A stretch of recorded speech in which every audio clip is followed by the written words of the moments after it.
तो आज की क्लास में हम लोग केमिकल काइनेटिक्स का जीरो ऑर्डर रिएक्शन देखने वाले हैं। जीरो ऑर्डर रिएक्शन की कैसे हम लोग इक्वेशन निकालेंगे, किस तरीके से उसकी हाफ लाइफ होगी, किस तरीके से उसके ग्राफ बनेगा, ये तीनों चीज़ें आज हम देखेंगे। और आज जो मैं तरीका सिखाऊंगा जीरो ऑर्डर रिएक्शन की डेरिवेशन जो है, चाहे वो फर्स्ट ऑर्डर की रिएक्शन हो, चाहे वो सेकंड ऑर्डर की रिएक्शन हो, किसी भी ऑर्डर की रिएक्शन को उस तरीके से हम लोग कर सकते हैं। तो स्टार्ट करते हैं। तो केमिकल काइनेटिक्स में हम लोग देख रहे हैं zero order reaction. Zero order reaction मतलब हम मान के चल रहे हैं कि जो रिएक्शन है वो जीरो ऑर्डर की है। तो किसी भी रिएक्शन में क्या होता है, मेरे पास किसी भी रिएक्शन में बेटा जी मेरे पास एक रिएक्टेंट होगा जो कि प्रोडक्ट देगा। मेरे पास कोई ना कोई रिएक्टेंट होगा जो ना कोई ना कुछ प्रोडक्ट दे रहा होगा कुछ भी करने पे। अब किसी भी ऑर्डर की रिएक्शन हो, चाहे वो जीरो ऑर्डर की हो, चाहे वो फर्स्ट ऑर्डर की रिएक्शन हो, फटाफट से क्या करना है, इसका डिफरेंशियल रेट लिख लेना है। आप सभी को पता है इसका डिफरेंशियल रेट कैसे लिखा जाएगा। डिफरेंशियल रेट, क्योंकि रिएक्टेंट हमेशा घटता है तो रिएक्टेंट हमेशा डिसअपियर होगा, तो उसको हम माइनस से डिनोट करेंगे। Minus K D R by D T हमारा बराबर हो जाएगा D P by D T. और प्रोडक्ट हमेशा हमारा बनता है तो प्रोडक्ट हमारा प्लस का हो जाएगा और रिएक्टेंट हमेशा घटेगा तो माइनस का हो जाएगा। तो ये तो हो जाएगा डिफरेंशियल रेट। अगर मैं इसी रिएक्शन का एक्सपेरिमेंटल रेट लिखना चाहूं, अगर इसी रिएक्शन का एक्सपेरिमेंटल रेट लिखूं तो वो मेरा बराबर होगा rate is directly proportional to concentration of reactant to the power order. यही लिखते हैं, किसी भी रिएक्शन का एक्सपेरिमेंटल रेट होता है वो लिखते हैं rate directly proportional to concentration of reactant to the power order. अब क्या होगा, रेट इज इक्वल टू, जब भी प्रोपोर्शनलिटी का साइन हटेगा तो क्या आएगा, के मेरा क्या है, रेट कांस्टेंट, के है मेरा रेट कांस्टेंट। यहां पर r टू दी पावर क्या हो जाएगा, जीरो, यानी कि यहां पर मेरे r to the power zero हो जाएगा, क्योंकि मैं तो मान के चल रहा हूं ना रिएक्शन जीरो ऑर्डर की है, तो ऑर्डर लिखना है तो r to the power zero. अब क्या करना है, किसी भी रिएक्शन में सबसे पहले कोई भी ऑर्डर की रिएक्शन हो, डिफरेंशियल रेट को एक्सपेरिमेंटल रेट के इक्वल कर दो। तो डिफरेंशियल रेट मेरा ये है, एक्सपेरिमेंटल रेट ये है। एक चीज और, डिफरेंशियल रेट में मैंने रिएक्टेंट और प्रोडक्ट दोनों के लिए लिखा है, एक्सपेरिमेंटल रेट मैं केवल रिएक्टेंट के लिए लिखता हूं, इसलिए मैं प्रोडक्ट वाली साइड को यहां पर इक्वेट नहीं कर सकता। मैं केवल रिएक्टेंट वाले डिफरेंशियल रेट को रिएक्टेंट से ही इक्वल करूंगा। तो डिफरेंशियल रेट कितना है, minus K D R by D T is equal to में के आर की पावर जीरो। ठीक है भाई, तो ये मेरा हो जाएगा डिफरेंशियल रेट एक्सपेरिमेंटल रेट के इक्वल। अब किसी की भी पावर जीरो वो क्या हो जाएगा, वन, तो यहां से आ जाएगा minus K D R by D T is equal to में के। और यहां से इसको मैं सॉल्व करूंगा, यहां पे देखना, यहां पे इसको सॉल्व करूंगा तो मैं लिख सकता हूं D R is equal to minus K D T. इतना तो कर सकते हैं, डी आर डी टी ऊपर चले गए, ये माइनस का साइन उस तरफ शिफ्ट कर दिया, बहुत सिंपल है। अब क्या करूंगा, इंटीग्रेटिंग बोथ साइड्स, इंटीग्रेटिंग, बहुत छोटा सा मैथ्स है, बहुत छोटा सा, ध्यान रखना चाहिए। इंटीग्रेटिंग करूंगा तो यहां पे लिखूंगा डी आर का इंटीग्रेशन बराबर हो जाएगा माइनस में के कांस्टेंट को बाहर ले लिया डी टी का इंटीग्रेशन, यही हो जाएगा। अब इंटीग्रेशन का एक छोटा सा रूल याद रखना कि dx का जो इंटीग्रेशन होता है बेटा जी वो x होता है, तो dr का इंटीग्रेशन हो जाएगा r माइनस के k, जब भी कांस्टेंट आता है dt का इंटीग्रेशन t प्लस c क्या है मेरा यहाँ पर कांस्टेंट ऑफ इंटीग्रेशन। इतना छोटा सा तो पता होना चाहिए भाई, ये छोटी सी बात पता होनी चाहिए, जहां पर भी कांस्टेंट आता है तो हमें कांस्टेंट ऑफ इंटीग्रेशन हमें लिखना पड़ता है, ये छोटी मोटी बातें पता हो। तो r is equal to minus K kt plus c, ये मेरी इक्वेशन हो गई। अब यहां से ना मैं c की वैल्यू निकाल लूंगा, इस इक्वेशन से मैं c की वैल्यू निकालूंगा। बहुत ध्यान से समझना, कंसंट्रेशन यहां रखो, सारी की सारी बहुत ध्यान रखना। देखो एट टाइम जीरो जब मेरी रिएक्शन जस्ट स्टार्ट हो रही है, आप लैब में गए टीचर ने आपको रिएक्टेंट दिया तो रिएक्शन जब स्टार्ट हो रही है ना उस टाइम पर तुम्हारे पास प्रोडक्ट तो नहीं है, तो जब रिएक्शन एट टाइम जीरो मतलब जब इनिशियल कंसंट्रेशन होगी तुम्हारे पास, बस उस टाइम पर तुम्हारे पास प्रोडक्ट वगैरह कुछ भी नहीं है। तुम जब लैब में गए हो तो टीचर ने तुम्हें रिएक्टेंट ही दिया होगा, तो एट टाइम जीरो जो आर होगा, आर यानी कि रिएक्टेंट जो होगा उस टाइम पर आर टी जो होगा वो कॉरेस्पॉन्ड करेगा किसको, आर नॉट को। आर नॉट क्या होगा, मेरी इनिशियल कंसंट्रेशन, आर नॉट होगी बेटा जी मेरी इनिशियल कंसंट्रेशन। तो मैं यहां पर अगर टाइम की वैल्यू जीरो पुट कर दूं तो मैं लिख सकता हूं R naught is equal to minus K time रख दिया जीरो प्लस सी, तो यहां से सी की वैल्यू निकालूंगा तो सी की वैल्यू मेरी कितनी आ जाएगी, आर नॉट के इक्वल। बोलो जरा, इसको इक्वेशन नंबर 1 लिख लो, सी की वैल्यू आ जाएगी मेरी आर नॉट के इक्वल। अब मैं ये सी की वैल्यू को पुट कर दूंगा इक्वेशन 1 में, put the value of C in equation 1, बस फाइनल अब यहीं पर हमारा हो जाएगा। तो जैसे ही मैं इसकी सी की वैल्यू यहां पर पुट करूंगा तो यहां पर है मेरा R, R is equal to में minus K into T plus R naught. Clear है? आर इज इक्वल टू में minus K T plus R naught. Clear है? ये वाली साइड नोट कर ली होगी है, फटाफट स्क्रीनशॉट ले लो। डन?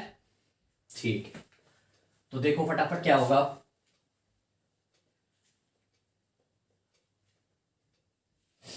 देखो अब ये आर हमारा आ गया minus K T plus R not, तो मैं लिख सकता हूं आर, आर को ना हम आर टी भी लिख सकते हैं, मतलब रिएक्टेंट एट टाइम टी जितना बचा हुआ है। अभी मैं बताऊंगा हर एक चीज का, बताऊंगा कौन सी क्या वैल्यू है।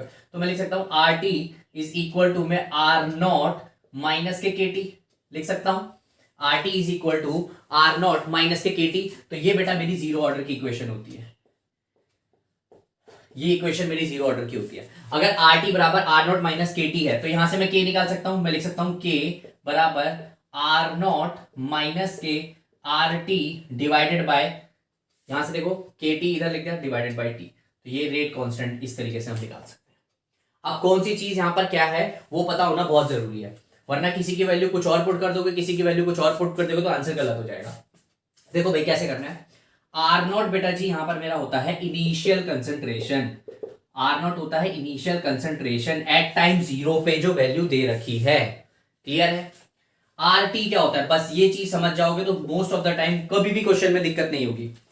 आर टी होता है मेरा amount left, amount left at time T, amount left at time T, किसी टी टाइम पे कितना अमाउंट बचा है, ये मेरा रिएक्टेड अमाउंट नहीं है, कितना टाइम कितना अमाउंट बचा है। मान लो रिएक्शन में दे रखा है कि रिएक्शन जो है 90% कंप्लीट हो रही है, रिएक्शन जो है 99% कंप्लीट हो रही है, कोई रिएक्शन 40% कंप्लीट हो रही है।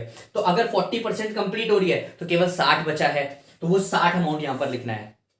क्लियर है? अगर 99 होगी तो केवल 1 लिखोगे, अगर 90 होगी तो 10 लिखोगे। तो इस तरीके से याद रखना कि कौन सा मेरे को दे रखा है। तो आर टी हमेशा amount left at time T होगा। क्लियर है? टी टी जो जिस भी टाइम टी पे आपको निकालना है, टी हमारा टाइम है, जिस भी टाइम टी पे हमको निकालना है उस तरीके से हम लोग यहां पर इजीली निकाल सकते हैं। क्लियर है भाई? समझ में आ गया? अब ये बचा हुआ अमाउंट कैसे है क्या है, इसको मैं इधर अभी जरा इसकी हाफ लाइफ निकाल के दिखाऊंगा, तो हाफ लाइफ में आप लोगों को बहुत अच्छे से समझ में आएगा। क्लियर है? ये चीज नोट कर लिया, कर लिया ये वाले नोट?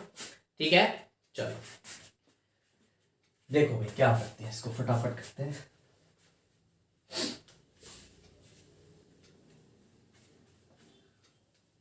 हाँ जी, चलो इधर देखो, तो हाफ लाइफ निकालनी है। हाफ लाइफ का मतलब क्या है, पहले हाफ लाइफ समझो। Half life of a zero order reaction, half life of a zero order reaction, किसी जीरो ऑर्डर रिएक्शन की हाफ लाइफ को हम कैसे निकालेंगे। हाफ लाइफ होता क्या है? हाफ लाइफ होता है जब T tends to T half, मतलब आप टाइम जीरो था, टाइम जीरो था तो उस टाइम पर आपकी कंसंट्रेशन आर नॉट थी, इनिशियल कंसंट्रेशन थी, आपके पास केवल और केवल रिएक्टेंट बचा था और कुछ भी नहीं था। लेकिन जैसे ही टाइम आगे जाएगा, T tends to T half, यानी कि आधा समय गुजर चुका है, तो उस टाइम क्या होगा जरा देखो। सबसे पहले मैं इक्वेशन लिख देता हूं, मेरी इक्वेशन क्या है, इक्वेशन है बेटा जी R T is equal to में R naught minus K T, ये मेरी इक्वेशन है।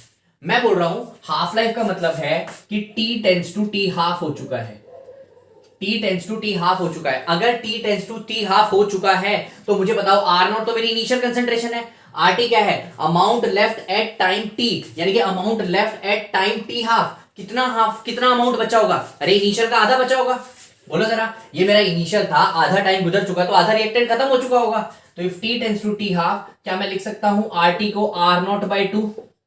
अब कईयों के दिमाग में आ रहा होगा कि सर यहां पर तो R naught by two react हुआ है, आर नॉट बाई टू, अरे भाई R naught by two react हुआ है तो आर नॉट बाई टू बचा भी तो होगा। तो यहां पर हमेशा याद रखना, यहां पर मैं हमेशा अमाउंट लेफ्ट लिखता हूं।